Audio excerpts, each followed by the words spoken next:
Today's scripture is John 13, verses 34 through 35. A new command I give you: love one another. As I have loved you, so you must love one another.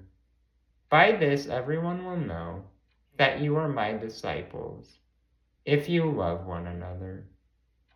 This isn't a new command in the sense of loving one another, but in how we love one another. Jesus calls us to love one another as he loved us. This type of unconditional and sacrificial love is a sign of true discipleship.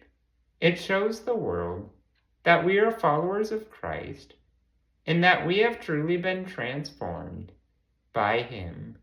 It involves serving others, even if it comes at a personal cost, to reflect the love and character of Christ to those around us.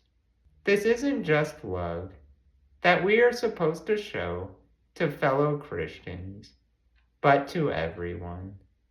God bless and have a great week.